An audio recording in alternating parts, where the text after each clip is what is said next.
Hello students, आज का जो हमारा टॉपिक है वो सैम्पलिंग मेथड्स के जो बचे हुए मेथड्स थे उनको आज हम करेंगे।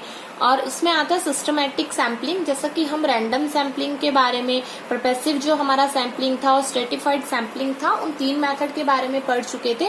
आज हम पढ़ेंगे सिस्टमैटिक सैम्पलिंग के बारे में आफ्टर द परपेसिव सैम्पलिंग और stratified sampling.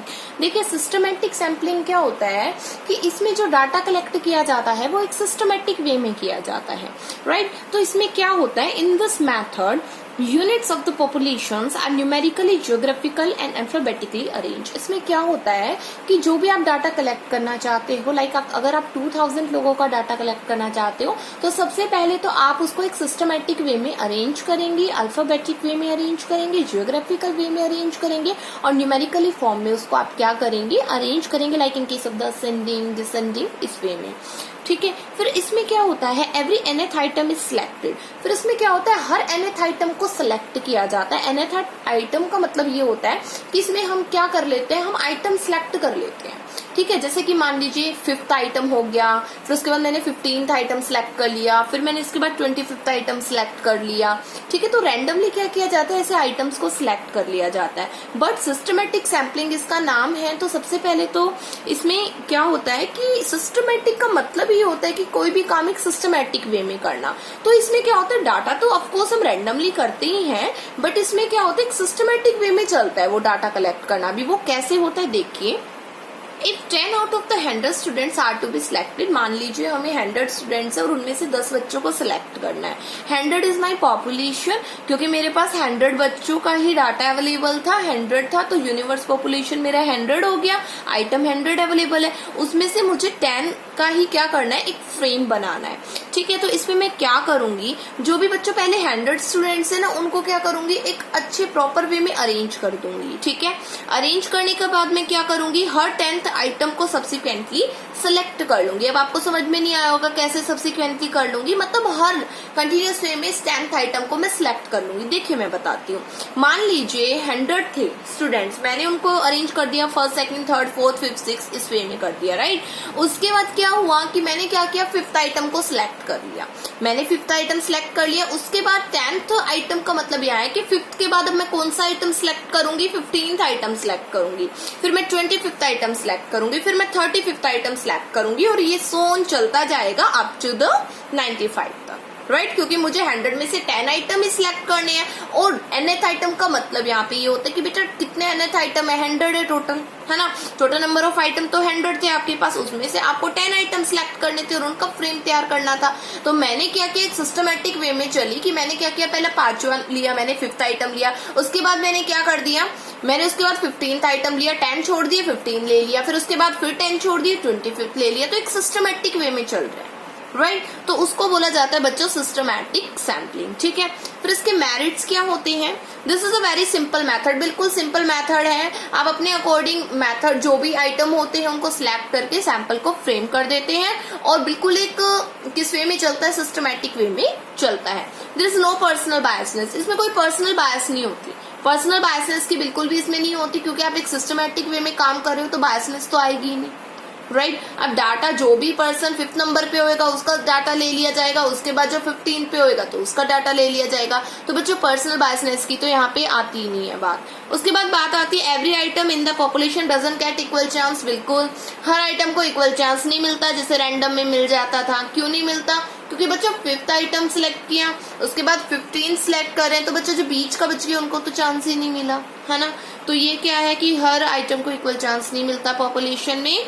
If all the items in the population all are homogeneous in this method not suitable. बिल्कुल अगर सभी आइटम सेम नेचर के हैं तो उनमें से फिर मैं हर 10th आइटम को सिलेक्ट क्यों करूं, राइट। तो उस केस में क्या होता है कि अगर होमोजीनियस नेचर के सभी आइटम है, डाइवर्स नेचर नहीं है वहां पे, ठीक है, मतलब कि कैरेक्टरिस्टिक्स वगैरह सेम है सबके, तो उस केस में फिर मैं सिस्टमैटिक सैम्पलिंग का यूज कैसे करूंगी, क्योंकि फिर तो मैं क्या करूंगी, सीधा ही डायरेक्ट मेरे को जो कलेक्ट करना होगा डाटा वो मैं कलेक्ट कर लूंगी, सीधा ही उसमें से 4-5 आइटम का डाटा ले लूंगी, क्योंकि होमोजेनिटी है ना, सभी रिप्रेजेंट कर देंगे फिर तो वही चीज है सिस्टमैटिक जो सैम्पलिंग है ना, वो जहाँ पे होमोजीनियस नेचर के आइटम्स होते हैं पॉपुलेशन में, वहां पे ये मेथड सुइटेबल नहीं होता है। तो बच्चों ये था आपका सिस्टमैटिक सैम्पलिंग। उसके बाद बात आती है आपके कोटा सैम्पलिंग की। देखिए कोटा सैम्पलिंग क्या होता है बच्चों, इट्स अ वेरी इंपॉर्टेंट, ठीक है। फर्स्टली तो it is a part of the non random sampling. ये नॉन रैंडम सैम्पलिंग का पार्ट है, नॉन रैंडम सैम्पलिंग में आता है। और या फिर you can say the non probability sampling में आता है, जिसमें हर आइटम को इक्वल चांस नहीं दिया जाता है, ठीक है। नॉन प्रोबेबिलिटी सैम्पलिंग में आता है जहां पे पर्सनल बायसनेस हो जाती है। तो देखिए this method comes under the non random sampling method. जो ये मेथड है ये किस में आता है, आपके नॉन रैंडम सैम्पलिंग मेथड में आता है। उसके बाद इस मेथड में देखिए कोटा सैम्पलिंग में डाटा को कलेक्ट कैसे किया जाता है और सैंपल को फ्रेम कैसे किया जाता है वो मैं बताऊंगी।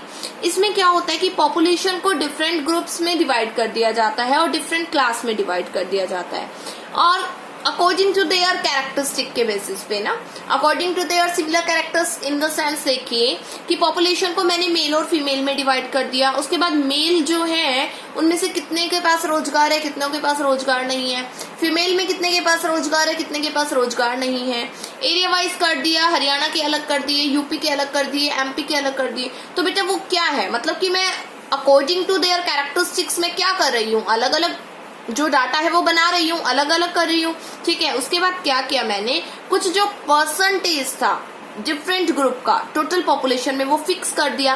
लाइक देखिए मैं कहती हूँ कि पॉपुलेशन में 45% जो है वो क्या है, फीमेल है, और 55% मेल है।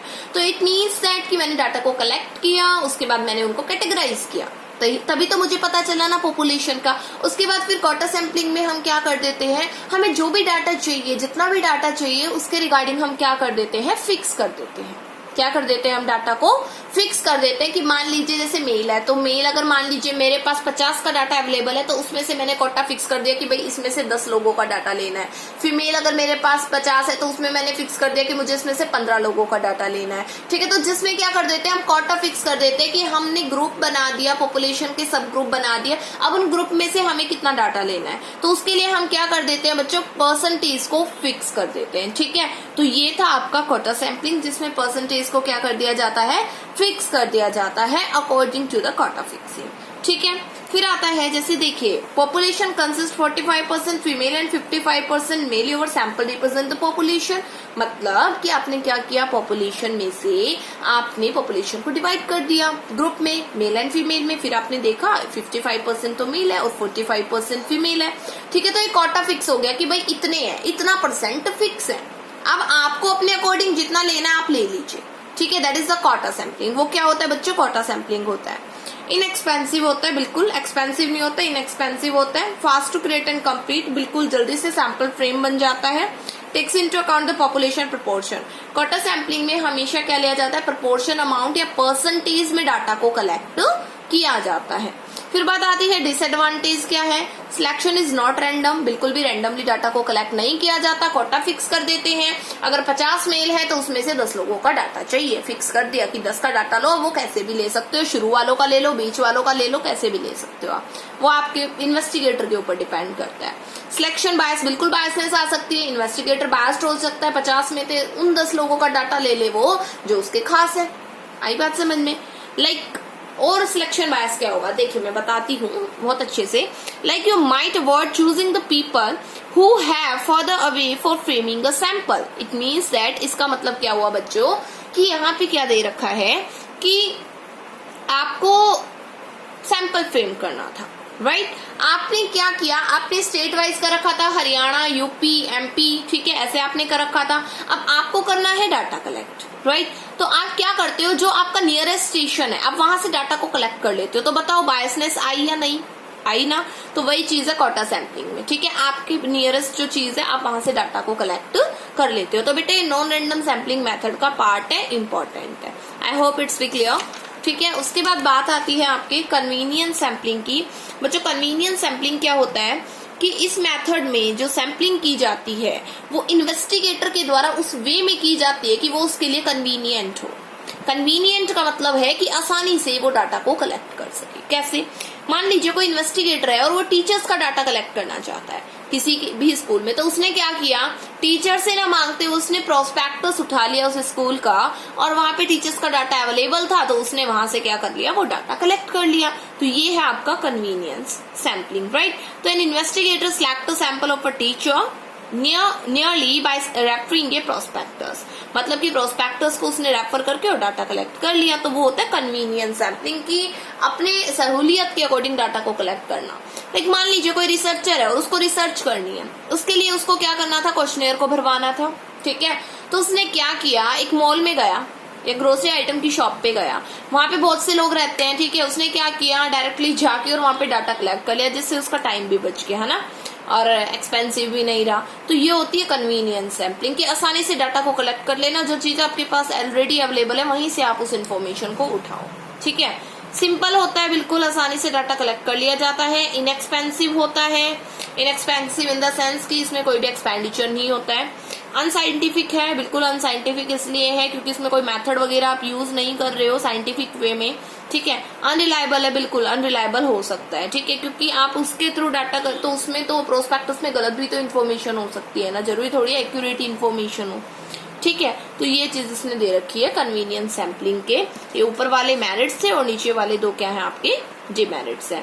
तो बच्चों आज आपका ये जो मेथड्स थे सैम्पलिंग के, सैम्पल मेथड चैप्टर 3 के, ये आज फिनिश हो गए हैं। आपका यहाँ तक जो काम है वो कंप्लीट होना चाहिए, ठीक है। आप अपनी नोटबुक को कंप्लीट कीजिए, यहाँ तक पीडीएफ आपको मिली जाती है रोज की रोज। उस पीडीएफ के थ्रू Cloud9 ऐप पे आपको पीडीएफ मिल रही है रोज, उस पीडीएफ के थ्रू क्या कीजिए, अपने नोट्स को प्रिपेयर कीजिए, क्लियर ऑल, और सभी प्रिपेयर करके फिर मुझे बताइए।